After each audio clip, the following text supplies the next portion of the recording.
Selamat pagi teman-teman. Hari ini kita mau terbang, tapi sebelumnya aku harus update dulu software atau aplikasi bawaan dari DJI, yaitu DJI Fly.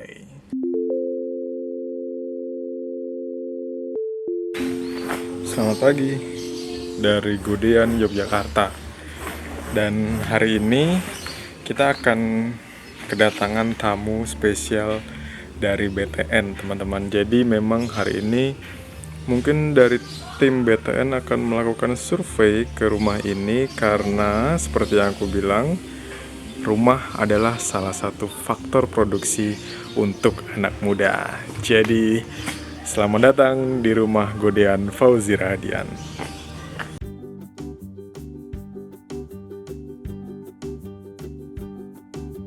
Menurutmu penting nggak milenial punya rumah? Nggak usah, kontrak aja biar yang punya kontrakan tuh dapat duit.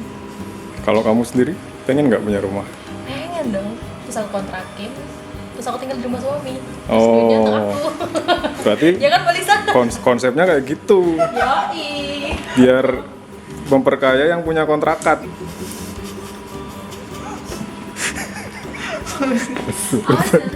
Jadi Mbak Lisa. Lah ngopo? Kenapa nggak penting? Ya menambah penghasilan yang punya kontrakan. Oh, kamu punya kontrakan? Enggak. Motor wali. Menurutmu penting nggak milenial punya rumah? Kalau sekarang sih nggak penting, nyatanya aku juga nggak punya rumah, masih tinggal sama mertua, enak. Ya tergantung mertuanya sih, semoga mertuamu enak ya. Yang penting nyaman, terus kemudian apa ya, rumah itu kayak gengsi deh. Kamu kan punya rumah yang gede itu. Ya tapi kan nggak tertinggali. Tapi Itu jadi kan- aset. Aset atau faktor produksi? Ya aset yang menghasilkan. Berarti faktor produksi. Ya faktor produksi. Ayo coba tebak, aku lagi di mana dan jam berapa. Kalau kamu bisa nebak, coba tulis di kolom komentar teman-teman. Dan mungkin aku akan lanjutkan aku akan lanjutkan sharing tentang kenapa anak muda harus memiliki sebuah aset, atau mungkin biasa kita sebut sebagai rumah. Karena memang rumah itu, aku bisa bilang bahwa rumah adalah sebuah faktor produksi, teman-teman. Kenapa rumah menjadi sebuah faktor produksi? Karena ketika kamu punya rumah dan surat-surat rumah itu kamu jadikan sebagai modal, rumah itu adalah salah satu faktor produksi yang bisa kamu andalkan.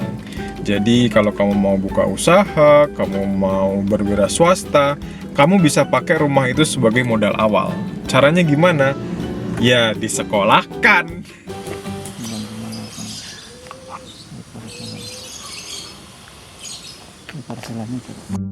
Semakin siang, aku justru semakin deg-degan.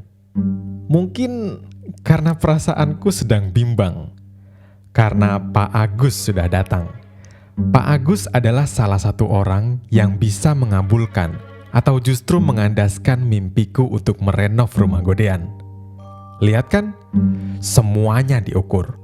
Detail, satu persatu. Udah toh Pak?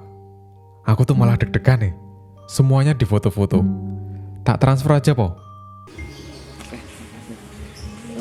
Ininya kemana? Transfer atau sudah? Saya transfer aja, Pak. Oh, transfer, oke.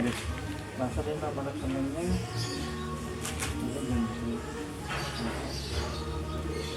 Iya, yang pakai yang kantor aja. Yang Tabungan BTN. ini ya, 08 008 Kita transfer sekarang.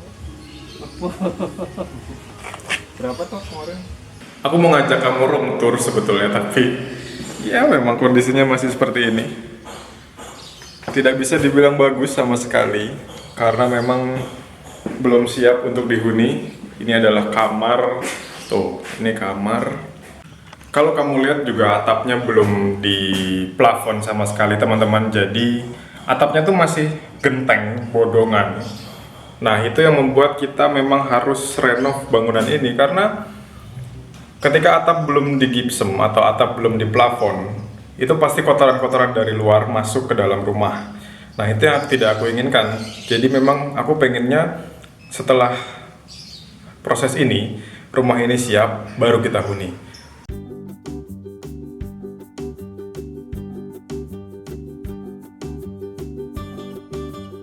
Selamat datang di kantor Suara Gama yang kalau weekend dipakai untuk pernikahan, teman-teman. Dan hari ini kita akan evaluasi untuk syuting atau editing Jogja Family bersama Mas Harry. Iya, kue Pak. Iya, heeh. Nah, memang kemarin kan belum belajar vlogging toh.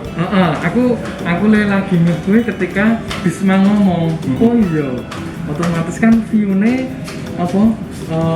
Dia sepiro-sepiro, Iya. belum ngerti ya lho. Gak apa-apa, memang dengan cara ini akhirnya kita tahu. Aku sih gak masalah ya, ini juga baru awal-awal.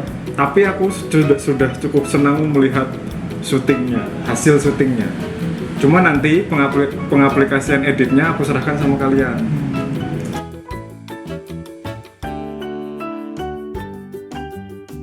Dan kesimpulan hari ini teman-teman, kita bisa tarik bahwa investasi itu tidak melulu pada aset atau faktor produksi, tapi ilmu dan skill juga adalah investasi. Kalau kamu mau belajar dan kalau kamu mau berkembang, aku yakin suatu saat nanti ilmu itu akan menghasilkan. Tidak cuma belajar-belajar tapi tidak menghasilkan apa-apa, karena siapa yang tahu? Kalau misalkan tidak menghasilkan dalam bentuk finansial, setidaknya kamu mendapatkan pahala. Dan pahala ini bisa kamu bawa sampai kamu mati nanti dan menjadi bekal ketika kamu ditanyai waktu kamu menuju surga. Terima kasih teman-teman untuk kamu yang sudah menyaksikan vlog atau bersuara di YouTube Fauzi Radian. Dan sampai ketemu di episode selanjutnya. Fauzi Radian pamit. Mari bersuara dengan karya.